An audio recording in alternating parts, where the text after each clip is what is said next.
Hey everyone, it's Mona here at Craft Clutch, and today is Friday, so that means it's another Coaster Friday. Today we're going to make a Christmas light coaster, and if it turns out half as good as it is in my brain, I think it's going to be pretty fun. The very first thing we're going to do is draw a template. So I'm going to just use a previous coaster, and I'm going to trace around it, and that will give me my basic size that I would like to hit.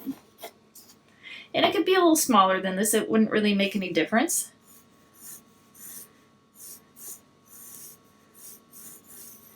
And I'm going to draw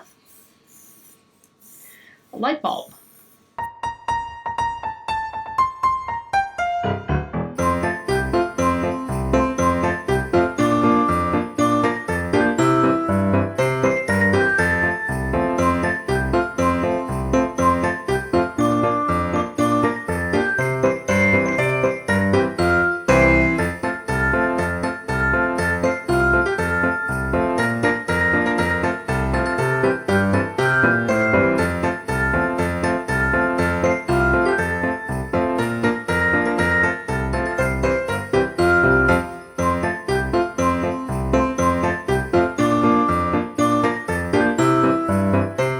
So there's my light bulb shape, and I'm going to just use a marker to trace it.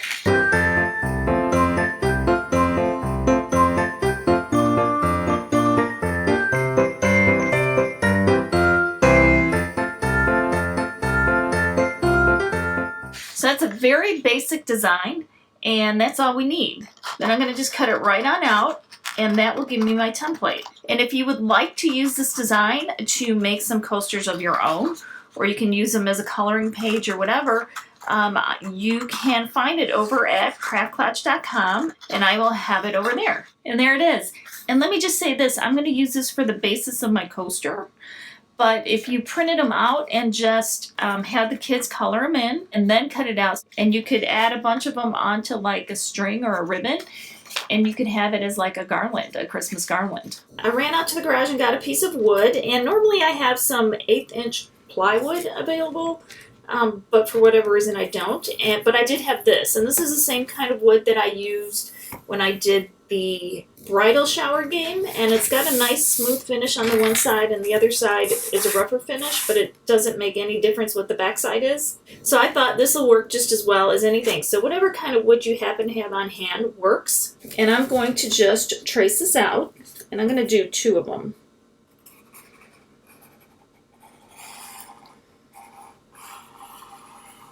Now I'm going to go cut them out.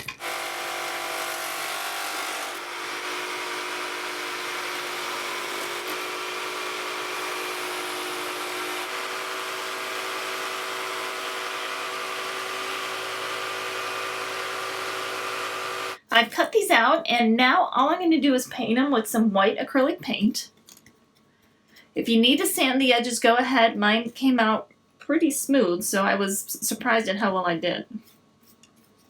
But I'm going to want to do front and back and figure 2 coats. And do not forget the edges. We're going to go a very simple red and green on the bulbs, and then we'll go with gray on this part. And I have 2 grays, and I'm thinking I'm liking the lighter one better, but it doesn't really matter.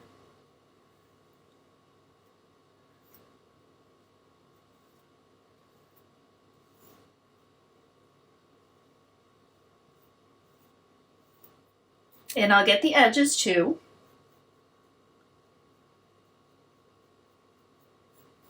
I'm going to start with the red bulb, and I just have a very bright red.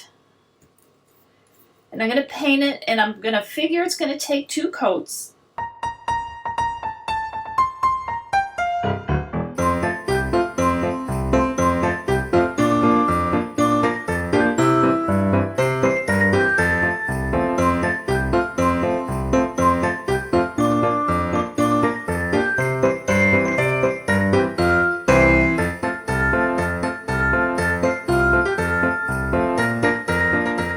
We're going to let this one dry.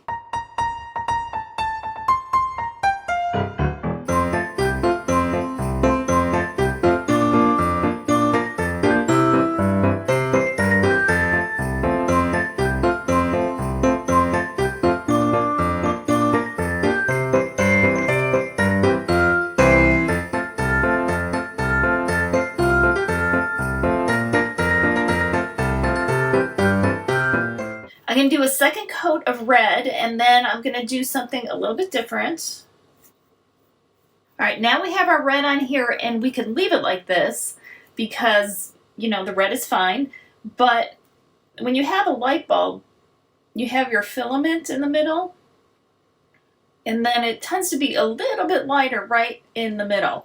So I'm going to take a little white and a little red, and from here kind of give it a, let's see if it works. If it doesn't, I can always go over it. Give it a little bit of a lighter area. We still want it to be red.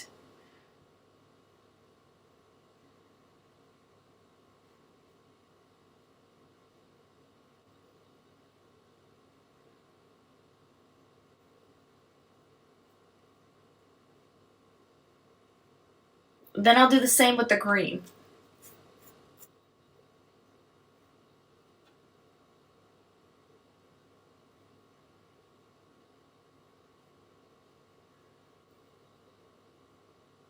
Okay, so now it's almost like a little bit of diffused light in here. I'm going to take a little bit of black paint, go along this bottom edge, just to create a little bit of a shadow.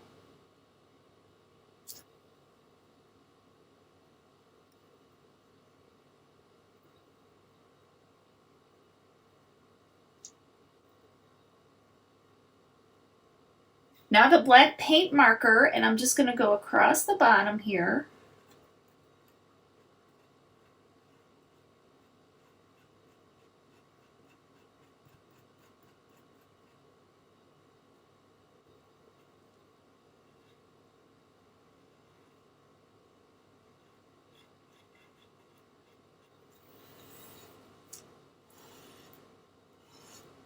Here they are so far, and now for a little added fun, I have this wire.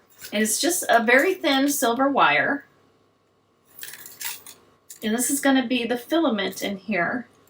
And then I'm just going to bend this one back and forth into like a zigzag pattern. And I want to make sure this wire is really flat up against the wood. I don't want it sticking up at all.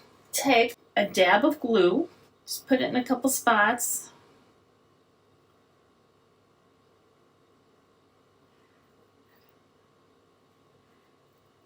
Okay, then I'm going to place it down. And this glue dries clear, but you still don't want to get it gooped up all over the place. Now we have a filament in our light bulb. And again, just make sure it's laying nice and flat while it tacks down. And then we're going to let this just dry. And I will do the same with the red. And once these dry, we'll be able to come back and put some resin on them. The paint and the glue has dried on the coasters, and now all I have to do is put on a nice layer of resin. So I'm going to flip these puppies over. I'm going to put some tape on the back. I'm doing this to prevent drips on the back. I'm not even going to go further than this because the drips generally never go any further than that. Now I'll flip it over, and with my craft knife, I will just cut off the excess.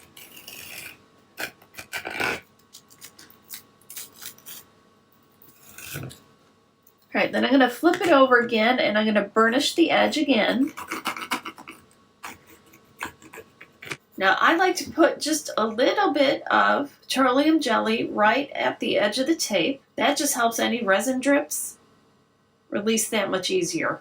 I've mixed a little over 3 ounces of resin, and I'm going to pour it right on here. And I have both of the lights raised on a couple of cups just so that when the resin drips down the side, which we do want it to do, that it's not just going to be sitting in a pool of resin. So I'm going to start moving it around a little bit.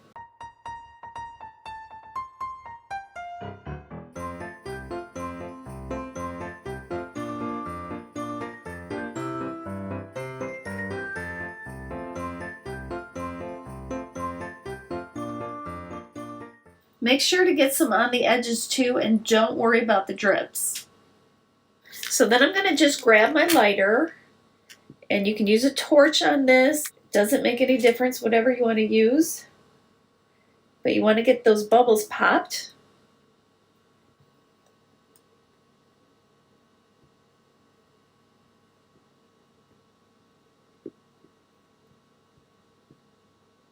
And you might want to come back and do it 1 or 2 more times. but then you want to let them sit a minimum of 12 hours before you start handling them. We're about 12 hours into the coasters having cured, so we can take them off, pop the tape and stuff off the back.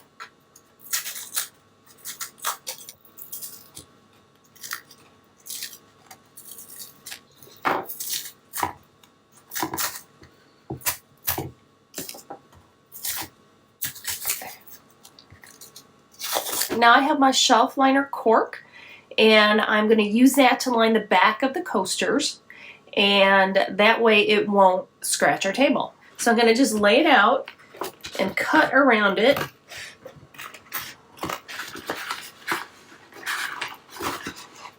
And then most of you know that I like to do this, is I will take my coaster and put glue around the edge. The shelf liner has adhesive on the back of it, but this way it just gives us a little extra security that it's not gonna come off. I'll peel out the backing. And place this guy right on here, like this. Press it down, and you'll see you'll have a little glue spurting out, and that's no problem at all. And I'll take my craft knife, cut around it, and I'll go on a little bit of an angle toward the coaster. And that way you don't have excess cork sticking out from under. Now you have your coaster and you've got the cork backing, and we'll just let the rest of the glue dry and you can wipe off any of the excess. So here are the coasters all finished, and you could size them smaller. They are pretty sizable. So if you have your cup of hot chocolate or your coffee, you won't miss the coaster because it is plenty big enough. I do like the wire detail in there. I think that's kind of fun. And I think it would be fun even to do it with a layer of glitter if you wanted to, instead of just the paint, where you could do like a fine or even a chunky glitter in there and then put the resin over it. I think that'd be pretty fun too. I hope you guys liked them, and I hope you give them a try. Now remember, just because I made them as coasters does not mean they need to be used as coasters. You can use them with the removable strips that you hang on the wall, and so it won't damage your wall, but you could put them up for Christmas and just have a bunch of them, and you could use like a ribbon as a cord if you wanted to kind of string them together, and I think that would be a really fun decoration on a wall. Or you could just have them scattered on the wall, a bunch of different colored Christmas lights and stuff. I think that'd be really fun. So there's so many different things that you can do with them. Remember, they don't have to be just coasters. Just because coasters are my obsession doesn't mean they have to be yours. Be sure to let me know what you think of them down in the comments below, and let me know how you would use them. Would you use them as a coaster? How would you use them otherwise? Would you put them on the wall? Let me know down in the comments below. And really, as long as you seal both sides and stuff, you could even use them outside. You wouldn't necessarily do the cork then. You would just make sure the backside was sealed. So thanks guys so much for watching. I will definitely see you next time. Remember, life's too short not to shimmer, so grab your glue gun and your glitter. Stay safe. Bye guys.